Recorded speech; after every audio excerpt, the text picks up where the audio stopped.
Ridgeway, Pennsylvania wasn't a town people moved to. It was a place you ended up. Tyler Hughes had been there 6 months working the midnight shift at the Wendy's on the outskirts of town.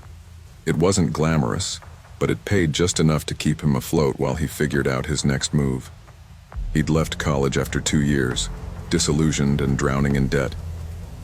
His father's drinking spiraled after his mother passed, leaving Tyler with no real support system.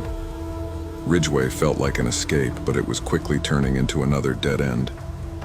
"Midnight shift's easy," Greg, the manager, had said during his half-hearted orientation. "Clean up, serve a few stragglers, and don't let anyone in after 12. Oh, and stay out of the storage room unless you really need something." Tyler had chuckled nervously. "What's in there? A portal to hell?" Greg didn't laugh. "Just stay out." Tyler's first night started quietly. The restaurant was nearly empty except for a trucker nursing a coffee and a family that left just before midnight. After mopping the floors and restocking the napkins, he settled into the routine boredom of the shift. At 2:14 a.m., the drive-through speaker crackled to life. "Welcome to Wendy's," Tyler said automatically, glancing at the monitor. The parking lot was empty. For a moment, there was only static.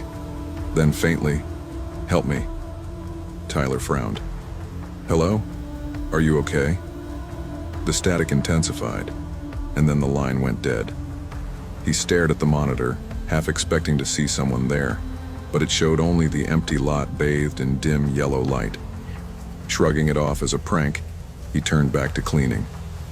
But the smell of smoke lingered in the air, faint but distinct, like something burned long ago. By the second night, Tyler had mostly brushed off the strange incident. He was tired and eager to finish his shift without interruptions. Around 2 a.m., the drive-through headset crackled again. "Welcome to Wendy's," he said, his voice tinged with impatience. This time the whisper was clearer. "Please, don't leave me here." The words sent a chill down his spine. He glanced at the monitor and froze.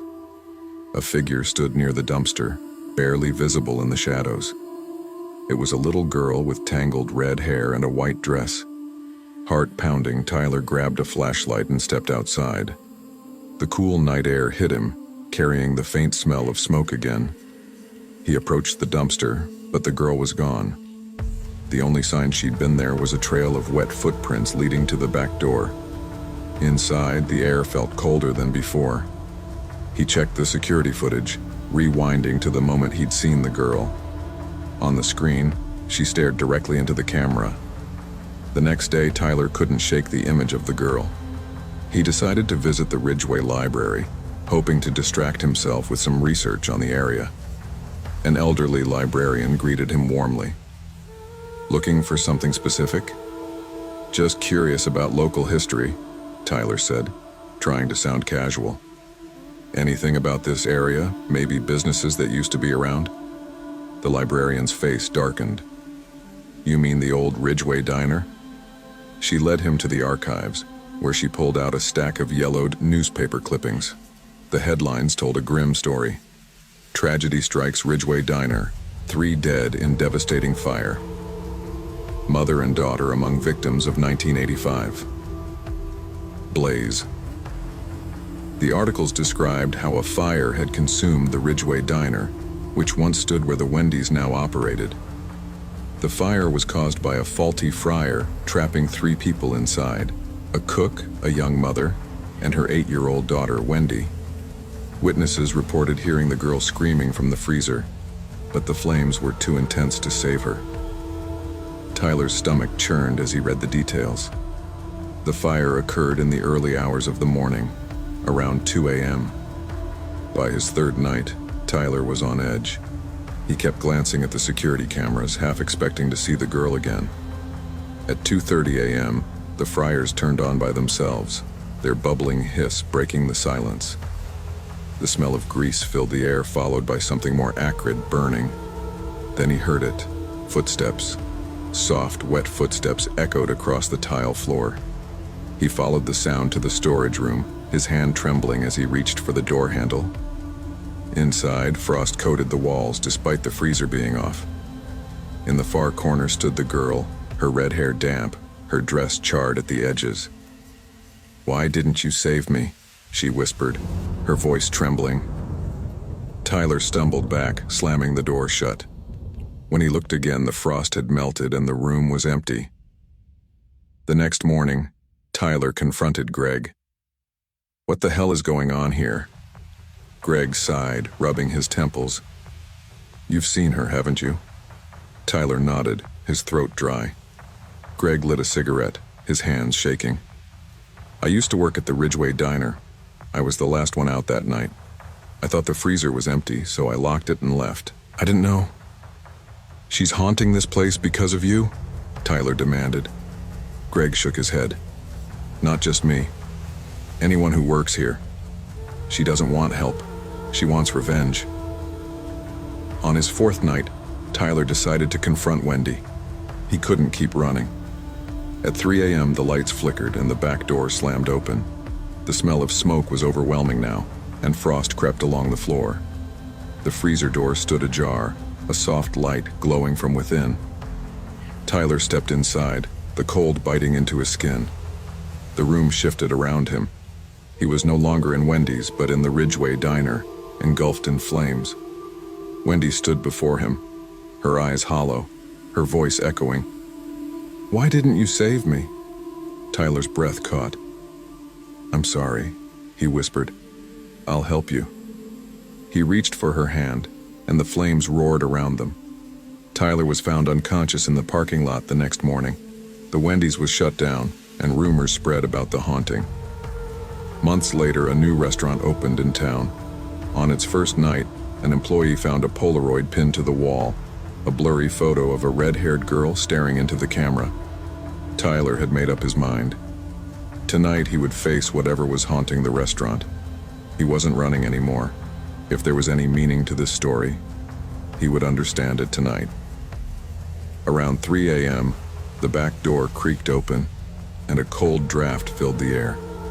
The temperature in the restaurant dropped noticeably, like someone had turned on the AC full blast. But this cold felt different, deeper, as if it carried the weight of some long-buried sorrow. Tyler could hear soft footsteps, faint but growing louder, like someone was walking toward him. He gripped the freezer handle and cautiously stepped inside. As soon as he entered, the world shifted. It wasn't the Wendy's freezer anymore. It was the old Ridgeway Diner, the scene of the fire decades ago, as it had been the night the blaze consumed everything.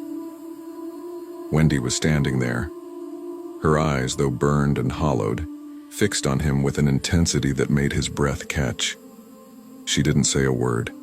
Her presence was enough, her voice echoing in his head. "Why didn't you save me?" Tyler stood frozen, staring at her charred face. Her eyes were wide with a mix of pain and an unspoken anger, as if she were reliving her final moments.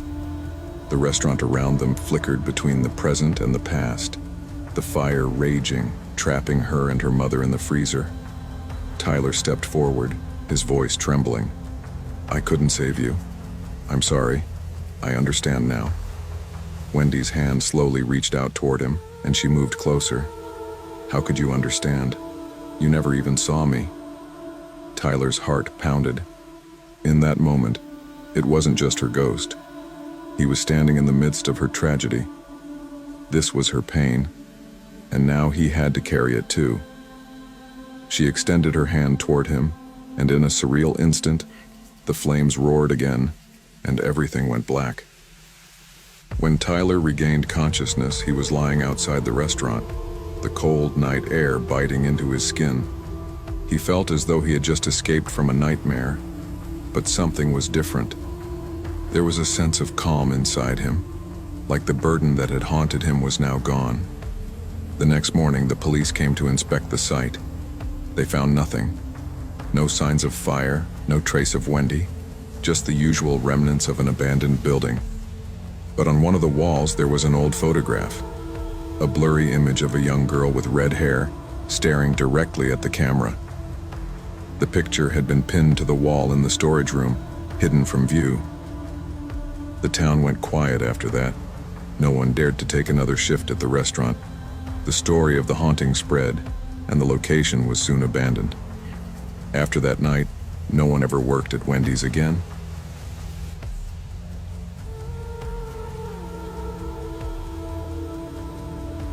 I always hated the fucking graveyard shift.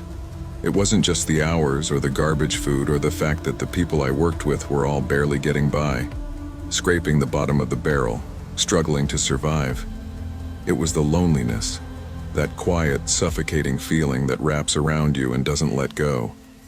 I'd clock in, throw on my shitty apron, and just wait for the night to drag on.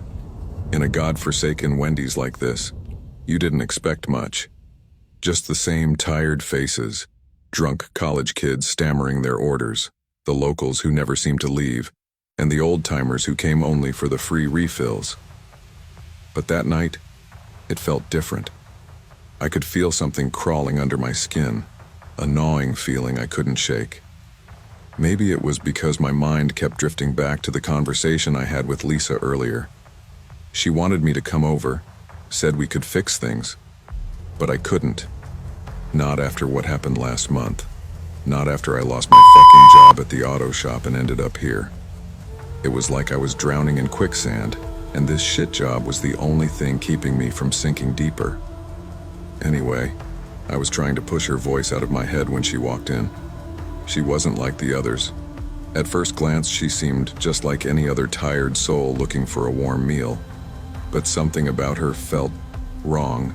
Her eyes, wide, almost too wide. They weren't the kind of eyes that looked at you, they pierced through you. And when she walked up to the counter, she didn't even glance at the menu like the rest of the customers. She just stared, right through the glass, straight into my soul. "Can I help you?" I asked, trying to keep my tone neutral, though I could already feel the hairs on the back of my neck standing up. She didn't answer. Not right away. Her eyes stayed locked on mine like she was waiting for me to say something, waiting for me to say the right words. When she finally spoke, it was like her voice came from somewhere deep in the pit of her stomach. Low, flat, like it had no life in it. "I'll take a Frosty," she said, her lips curling into a cold, calculating smile. "But the small one, I don't want it too cold." "What the fuck?" I blinked, not sure if I heard her right. "You want a Frosty? From the freezer?" I asked, my voice shaking. She didn't flinch, didn't blink. She just laid a crumpled dollar bill on the counter, the edges curling up like it was already halfway to being trash. "The Frosty. The one from the freezer." I felt my chest tighten, a knot twisting in my gut. Something wasn't right. I tried to ignore it, but the cold dread settling in my bones wouldn't let me. "Lady, we don't keep Frosties in the freezer. We make them fresh." Her smile didn't reach her eyes. It wasn't friendly, wasn't warm. It was empty, cold. She didn't say anything, just stared. My hands moved on their own, pulling the mix out of the fridge and shoving it into the machine, my stomach churning. I had to keep moving. I had to do something normal, something that made sense. But the whole time I couldn't shake the feeling that something was off. I glanced over at her as the machine started to churn, and there she was, sitting at a booth now, her eyes still locked on me. She wasn't looking at me like a normal person. No, it was like she was watching me, studying me, like she knew something I didn't. Then I heard it, a whisper. So soft I almost didn't catch it, but it made my blood run cold. "Help me." I froze, my hands trembling. The fucking machine buzzed in my ears, but all I could hear was that whisper. It wasn't coming from anywhere in the kitchen. It wasn't coming from anywhere in the restaurant. It was coming from inside my own head. "Anything else?" I asked, trying to keep my voice steady. She didn't answer, just stared. I slammed the cup onto the counter and turned away quickly, my heart pounding in my chest. I couldn't get out of there fast enough, but then I noticed it. The freezer door was open, fucking door. It had been locked for months, ever since the kid got stuck in there. They said it was for safety, but we all knew the truth. There was something wrong with that freezer. Everyone knew it. The place was haunted, or cursed. Some of us had heard stories, whispers from old-timers who had worked here longer than I'd been alive. But the door, it was open. Wide fucking open. Shit, I muttered, stepping toward it. The lights flickered overhead, and the air in the room dropped several degrees, enough to see my breath in front of my face. "Sarah," I shouted, my voice sharp. "What?" she called from the back, her voice sounding distant and confused. "Grab your shit. We're closing early. Now." "Why?" "Just fucking do it." I moved closer to the freezer, my hand reaching out instinctively to close the door. But then I heard it. The scratching. The thudding. Like something was moving inside. My stomach flipped. I slammed the freezer door shut, but the whisper didn't stop. It only grew louder. "Help me." I turned toward Sarah, my eyes wide, my chest heaving. "Let's go, now." We ran for the door, but before we could make it, I saw her again. The woman. She was standing by the kitchen, her eyes glowing in the dim light. The same empty stare, but now it was worse. Much worse. "You can't leave," she said, her voice not even human anymore. It was low, guttural. The freezer door creaked open again, the cold air rushing out like it had a life of its own. "Sarah!" I shouted, but my voice cracked. We bolted for the exit, and as we made it to the car, I glanced back. The woman was still there, standing by the freezer, her face hidden in shadow, but her eyes, those fucking eyes, glowed faintly like they were watching us even in the dark. I peeled out of the parking lot, heart racing, trying to forget what I'd just seen. But as we drove away, the air in the car grew colder. My breath came out in white puffs, like it was winter. That night, something followed us. And now, every night since then, I can hear her whisper. I can feel her eyes on me. And I know I can't go back.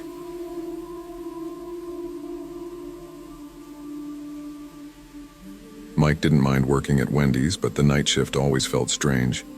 The streets around the restaurant were silent after 10 p.m., and the place itself felt oddly empty, echoing with silence. Most nights it was just me, Marco, and Tara. All good people, but not exactly the kind you'd want around during a crisis. "Think the shake machine's going to last tonight?" Marco joked, his voice carrying through the empty dining area.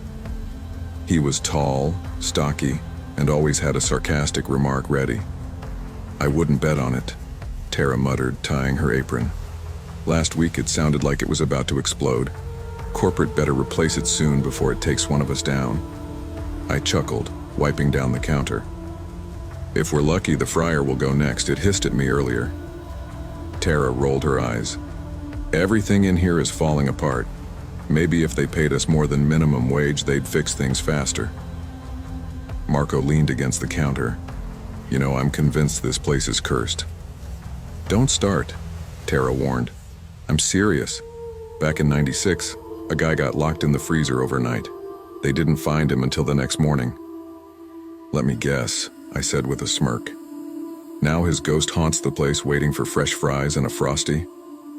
"Laugh all you want," Marco said with a shrug. "Weird stuff happens here." Before I could respond, the doorbell jingled. We all turned toward the entrance. A man had walked in, tall, thin, and wearing a faded brown jacket. "Welcome to Wendy's," Tara said automatically, flashing a customer service smile. The man didn't reply. He walked slowly to the counter, hands shoved deep in his jacket pockets. His face was pale, almost sickly, and his eyes looked sunken. "What can I get you?" Tara asked, hesitating. "Just coffee," he said, his voice rough, as though it hadn't been used in years. "Sure thing," Tara said, typing it into the register. "Anything else?" The man shook his head. I grabbed a cup, poured the coffee, and glanced over at Marco. He was eyeing the guy suspiciously. "You good?" I whispered. Marco shrugged but didn't look away. His expression was tense. I handed the coffee to the man, and the moment our hands brushed, I felt it. His skin was ice cold. I jerked back instinctively, almost spilling the drink. "Sorry," I muttered. The man didn't react. He just stared at me for a moment before turning and walking toward the far corner of the dining area. "Creepy," Tara said quietly. "Maybe he's homeless," I said, though something about him felt wrong. Too wrong. For the next half hour, the man didn't move. He just sat there, sipping his coffee and staring out the window. He didn't glance around, didn't fidget, just stared. "I swear he hasn't blinked," Marco whispered. "Stop it," Tara hissed. "You're freaking me out." Suddenly the lights flickered. The fryer hissed loudly like it was about to burst. "Damn it," I muttered, stepping away from the counter. "Not now." The man stood up. He didn't look at us, didn't even glance back. He just walked toward the door. Before leaving, he paused, his hand resting on the glass. "You should leave," he said quietly, almost to himself. The door closed behind him, the bell chiming softly. For a moment, no one spoke. "What the hell was that?" Tara asked, her voice trembling. Marco shrugged, trying to laugh it off. "We get weirdos all the time, right?" I nodded, but my stomach was tight. Something about the way he said it, his cold eyes, the warning, felt wrong. The fryer hissed again, louder this time. The lights flickered violently, and for a moment, the entire restaurant was plunged into darkness. "Not again," Marco muttered, heading toward the breaker box. "Wait," Tara said, her voice trembling. "Maybe we should leave. That guy, he said we should leave." Marco scoffed. "Yeah, because creepy trenchcoat guy is the voice of reason. Relax. It's just the wiring." But I wasn't so sure. My gut told me something was off. Still, I stayed quiet, trying to convince myself that Marco was right. Then the doorbell jingled again. I turned, half expecting the man to return, but the door was wide open. No one was there, but the door was swaying slightly, as though someone had just left, or come in. "Who opened the door?" Tara whispered, stepping closer to me.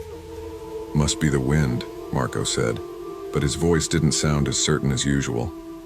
I walked cautiously to the door and shut it, locking it this time. As I turned back, the lights flickered again, and an unsettling metallic smell filled the air, like burnt oil mixed with something darker, like blood. "Marco," I called, my voice shaking. "Do you smell that?" Before he could respond, there was a loud bang from the back room. It was so sudden, so jarring, that Tara screamed, dropping the cup she was holding. "What the hell was that?" Marco said, looking toward the storage area. I didn't want to find out, but Marco grabbed a spatula like it was a weapon and marched toward the noise. Tara and I hesitated, but when Marco turned to glare at us, we followed. The freezer door was slightly ajar, and a strange icy mist was seeping out, swirling around the floor like ghostly fingers. Marco frowned. "Did anyone leave this open earlier?" "No," I said firmly. I hadn't even been near the freezer. "Maybe it's just the compressor acting up," Marco muttered, stepping closer. "Don't," Tara whispered, grabbing his arm. "Just leave it. Let's go.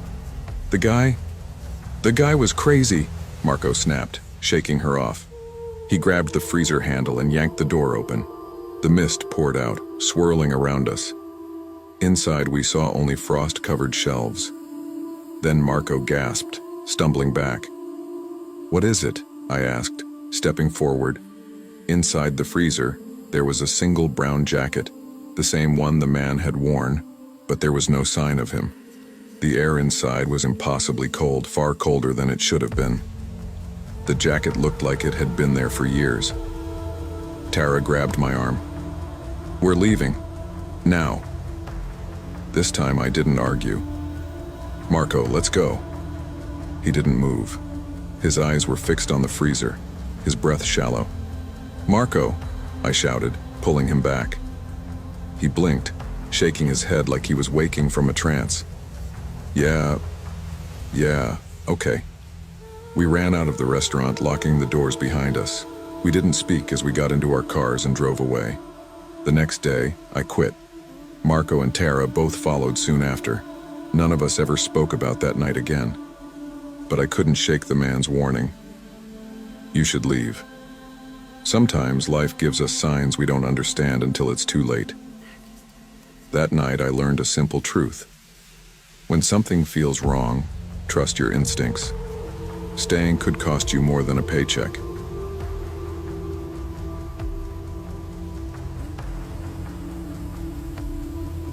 I'd been driving for hours, making deliveries in the middle of the night. The city streets were empty and the air had a bite to it. It was the kind of night where the only sound was the hum of the engine and the occasional distant honk of a car. My stomach growled, reminding me that I hadn't eaten since lunch.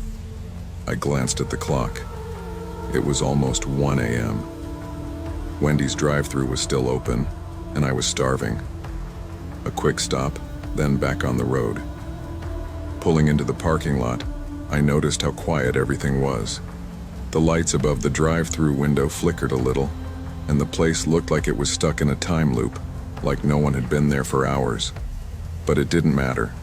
I needed food, and I didn't feel like going anywhere else. I rolled up to the speaker.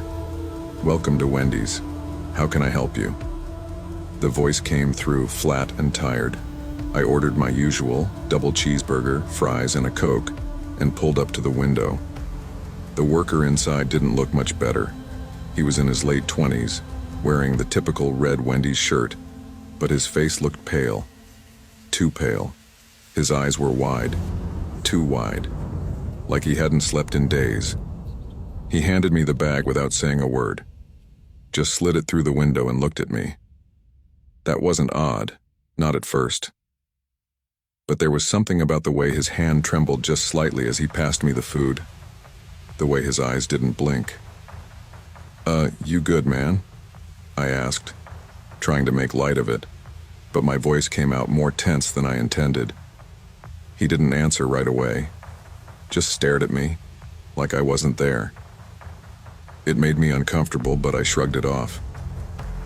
"All right, thanks," I said, hoping the awkwardness would pass. I grabbed the bag and drove off. The streets were still empty as I cruised along, and I started to feel that weird kind of exhaustion creeping in.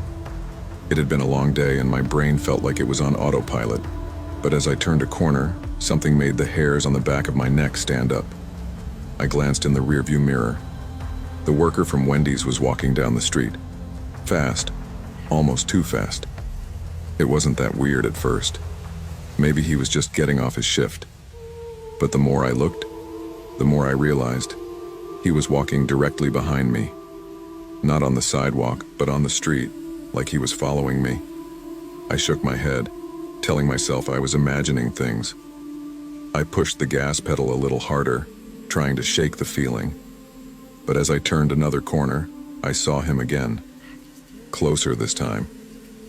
He wasn't walking anymore. He was running.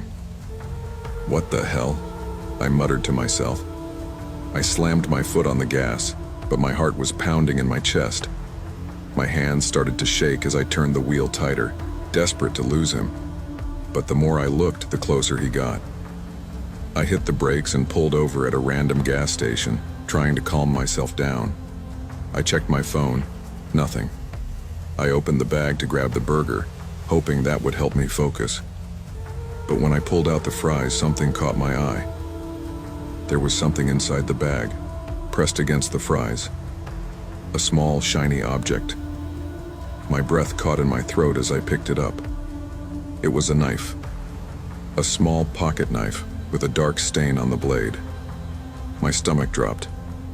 I looked around. The parking lot was empty, but I could feel eyes on me. I glanced in the rearview mirror again. Nothing. Just empty streetlights casting long shadows on the pavement. I tossed the knife back into the bag. my heart racing. That's when my phone rang. The number was unknown. I almost didn't pick up, but curiosity got the better of me. Hello? My voice was shaky. There was a long pause before a voice came through the line, slow and deliberate. It was the same voice from the Wendy's speaker. Flat, cold. "I told you not to order," the voice said. I froze. My blood ran cold. I ended the call, my hands trembling. I didn't know what to think. Was it a prank? Some sick joke? I looked around again, expecting to see the worker standing behind me, but there was nothing. Just the same quiet street, empty as ever. My mind raced. Was I overthinking this? Maybe it was just some tired worker trying to mess with me. But that knife, that voice, they didn't sit right. I could feel my heart thudding against my chest, but I tried to calm down. It had to be some kind of coincidence, right? I got back in the car, started the engine, and decided to head home. The whole time, I couldn't shake the feeling that I was being watched. The streets were still empty, the occasional flicker of a streetlight adding to the unnerving silence. Then my phone buzzed again. The same unknown number. I didn't want to answer. I didn't want to hear that voice again. But somehow my finger swiped the screen. "Hello?" I said, my voice barely a whisper. The line was silent for a moment, and then I heard it again. That same cold, flat voice. "You should have stayed away." I slammed my foot on the gas, speeding down the street. I wasn't sure if I was chasing my own sanity or running from whatever the hell was going on, but I didn't look back. When I finally reached my apartment, I parked and ran inside, locking the door behind me. My hands were still shaking as I threw my phone on the couch. It buzzed again, but I didn't pick it up. I couldn't. I just wanted to forget about everything that had happened. But as I sat there in the silence, trying to catch my breath, I saw something in the corner of my eye. A shadow moving across the floor. I turned quickly, but there was nothing. Just the empty, dark apartment. Then my phone buzzed once more. I picked it up, too afraid to look at the screen, but I had to know. A message popped up. "I told you not to order." I stared at the message, my heart sinking. And as I looked around the room, I realized something. I wasn't alone. I stood frozen, staring at the phone screen, my fingers still trembling from the message. My heart pounded so hard I could feel it in my throat.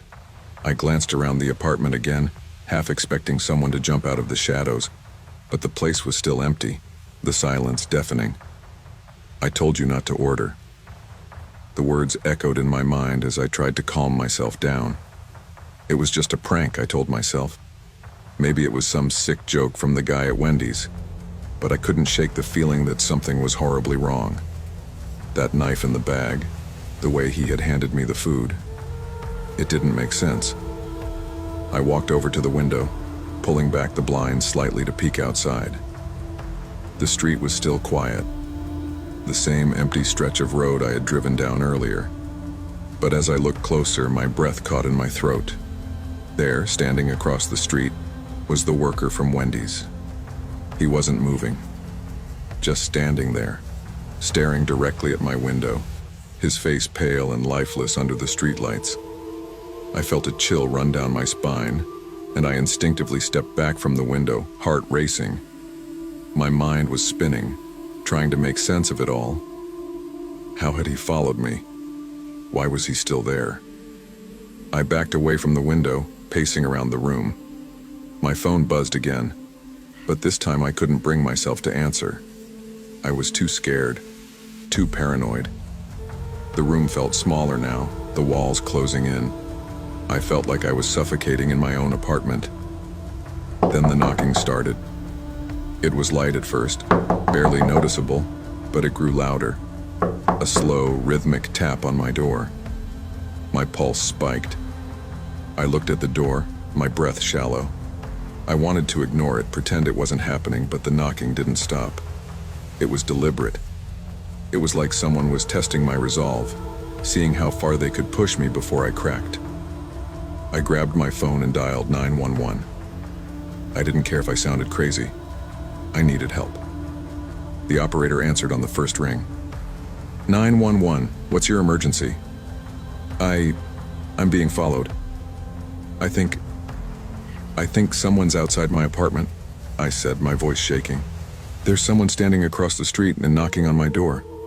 It's that worker from Wendy's. Sir, stay calm. I'll send someone right away. Lock all doors and windows. Do you have any weapons for self-defense? I don't. The knocking grew louder. My heart pounded in my ears. Please hurry. The operator assured me that help was on the way, but I didn't wait. I grabbed the nearest object, an old lamp, and held it in my hand, ready to defend myself if it came to that. I backed away from the door, watching through the peephole. I could see the shadow of a figure moving just outside my line of sight. Then, everything went quiet. I waited for what felt like an eternity, the silence stretching long and unbearable. My phone buzzed again, but I didn't look at it. I couldn't. My eyes were fixed on the door, my entire body frozen with fear. Suddenly, I heard a voice from the other side. It wasn't loud, just a whisper, but it sent a chill straight through me. Let me in. You know what I did. I flinched. It was him. The voice was unmistakable, the same cold, mechanical tone from the Wendy's drive-thru. I backed away from the door, my body shaking, my mind racing. What the hell was going on?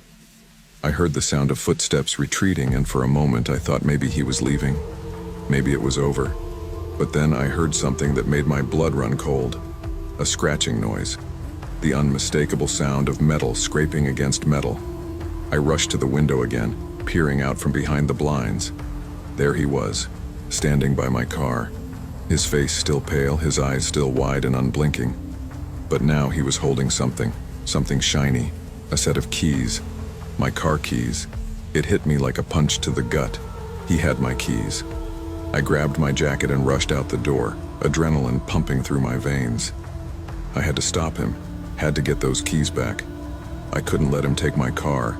I couldn't let him have anything else. But when I stepped outside, the street was empty. The worker was gone, no sign of him anywhere. I scanned the street, my heart racing. Where did he go? How had he vanished so quickly? I turned around, heading back to my apartment. But that's when I noticed something on the ground. A piece of paper. I bent down to pick it up, my hand still trembling. It was a receipt from Wendy's. The time was stamped, right when I had placed my order. But there was something written on the back in messy handwriting. You should have stayed away. You'll be next. I dropped the paper, my breath catching in my throat. I didn't know what to think anymore. Was this real? Was I losing my mind? Or was there something much darker going on that I couldn't understand? I ran back inside, slamming the door behind me, locking it as quickly as I could. I needed to get out of there. I needed to leave this place before whatever was happening caught up with me. But when I looked around, I realized something else. The shadow in the corner of my apartment. The same shadow I had seen earlier. It wasn't just a trick of the light. Someone was standing there, just outside the dim pool of light from the hallway. A figure cloaked in darkness watching me. I turned around, my heart racing, but when I looked back, the shadow was gone. I wasn't alone anymore. The feeling had settled deep in my chest, and I knew deep down that I had walked right into something I couldn't escape. And whatever it wasn't finished with me yet.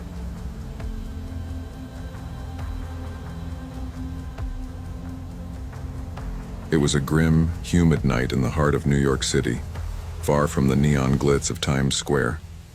The streets here were quieter, eerily so. The faint hum of distant traffic barely penetrated the claustrophobic alley where an old Wendy's stood, its neon sign flickering like a dying heartbeat. It was one of those places you'd pass by without a second thought, but if you looked closely enough, you'd see it wasn't quite right. The windows were perpetually streaked with grime. The doors creaked like they hadn't been oiled in years, and the smell in the air was always just a little bit off. But for the lost souls who found themselves here late at night, it was their last stop before they hit rock bottom. Jake was a 29-year-old truck driver who'd seen more of America than he cared to admit. His life was a string of lonely highways, fast food stops, and fleeting motel rooms. He'd buried his family's death in a crash long ago, and now, he buried his emotions with a bottle. His jaw was perpetually clenched, and he had a reputation for being a man of few words. But tonight, as he stuffed his face with a Baconator and stared at the faded menu, the anger and the emptiness were starting to settle in. It wasn't just the food, there was something about this place. Lena, a 23-year-old college student, had come to the city to chase a dream that had started to look more like a nightmare. She wasn't supposed to be here, but after weeks of sleepless nights and overdue assignments, the pull of something cheap and familiar had dragged her in. The instant she walked through the door, she felt the cold air wrap around her like a shroud. She wasn't one to scare easily, but this place, it didn't sit right. Her fingers trembled as she pulled her phone from her pocket, but there was no signal. Not that it mattered. She wasn't going anywhere until she finished her meal. Tony, the night shift manager, had seen his fair share of weird shit in this place. A former Navy vet with a haunted past, he had kept his demons buried, at least until tonight.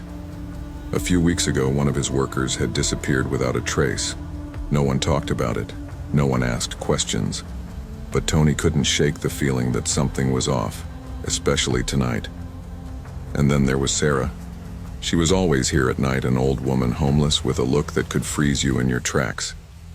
She never spoke, but there was something in her eyes, a knowledge, a sadness, maybe even a warning. She sat at the same table every night, eating in silence, but always watching, always waiting. It started slow, a low hum. The air grew colder, heavier. Jake was finishing his meal, staring at his phone screen, when he felt it, something sharp between his teeth. His stomach churned as he spat it out onto his tray, his eyes widening in disbelief.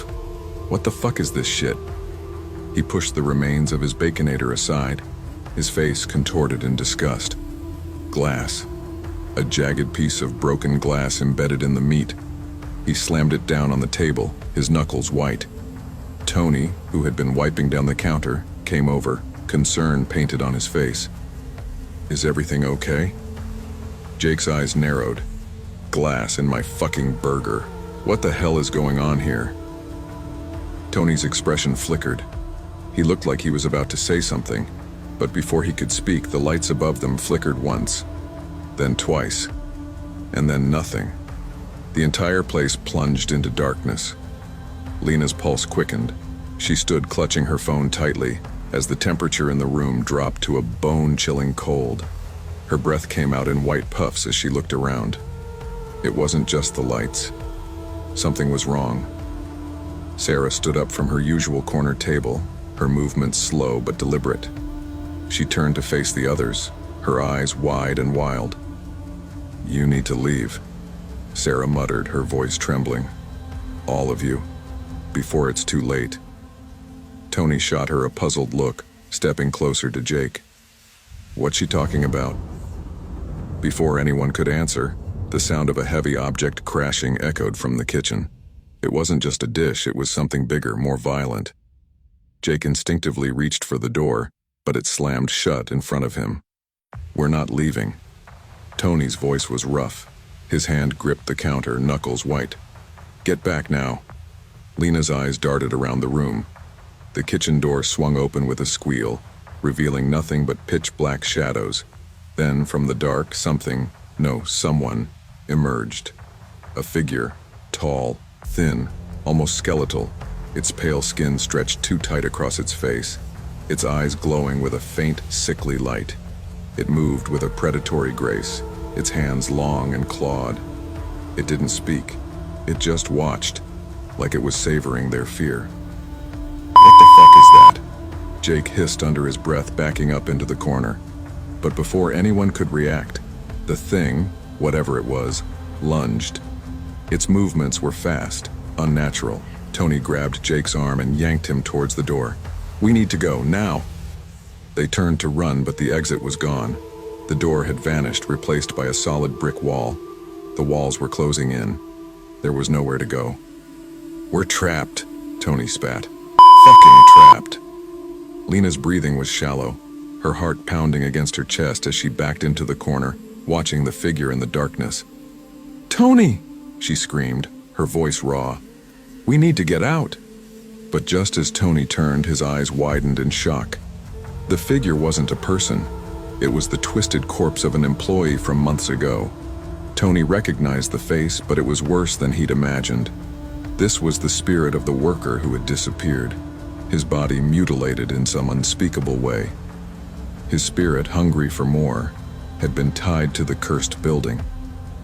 This is what happens to anyone who stays here too long. Sarah's voice came from behind them, a bitter truth in her words. "It feeds on you. And you're next." Tony lunged at the spirit, trying to shove it away, but the entity was too powerful. It slammed him into the ground, its fingers digging into his skin like claws. "No, get off me," he screamed, but it was useless. Then Lena saw it. In the corner of the room, a twisted form, Jake. He wasn't running anymore. He was standing still, staring at the entity, as if under a spell. "You're one of us now," the figure whispered, and with one final scream, Tony was silenced. Jake didn't speak. He simply turned and walked toward the shadowed corner, his face twisted in an eerie smile. Lena couldn't stay. She had to leave. She ran, desperately slamming into every door, every wall, trying to find an exit. Finally, with shaking hands, she pushed open a door that led outside. Cold, fresh air rushed into her lungs as she stumbled into the street. The city was alive, the lights buzzing, the cars honking. But she couldn't shake the image of the figure in the restaurant, its eyes following her. She glanced back. The building still stood, its windows glowing faintly in the darkness. But as she watched, she saw movement behind the glass. Something, or someone, was still inside, waiting. A few weeks later, the police investigated the restaurant. It was empty, abandoned.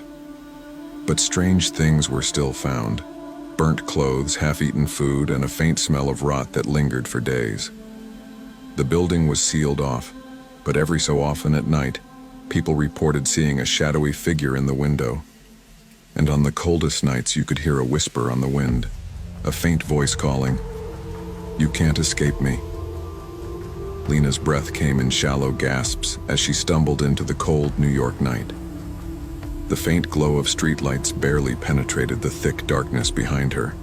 She could still feel the weight of the place on her skin, the chill of its air crawling under her clothes. The sound of her heartbeat pounded in her ears, louder than the distant city noise. She couldn't shake the image of the thing, the twisted figure that had come from the kitchen, its eyes hungry, its presence suffocating. She glanced back over her shoulder at the Wendy's. The building loomed, darker than ever, its windows like hollow eyes. A flicker of movement.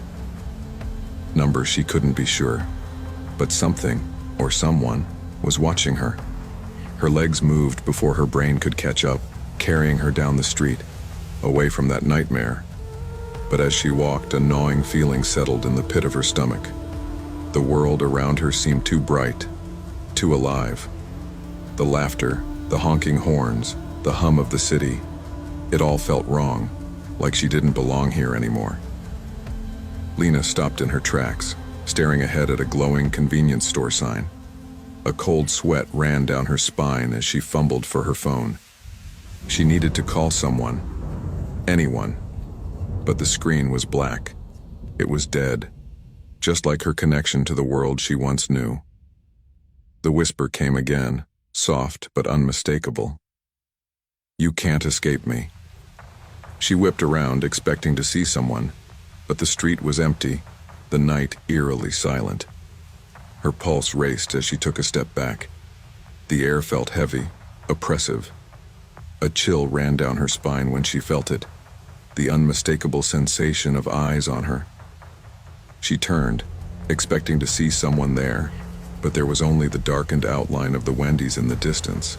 It was too far for anyone to have followed her, yet the feeling wouldn't go away. Something was watching her. Something had followed her. Lena's breath caught as her mind raced back to the last moments in the restaurant. Tony, Jake, Sarah, all of them had been taken, consumed by whatever cursed entity had haunted that place for so long. She had run. She had escaped.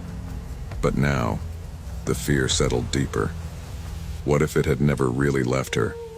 A car honked nearby, jolting her out of her daze. She turned, her heart still racing. A man in a cab waved at her, offering a ride.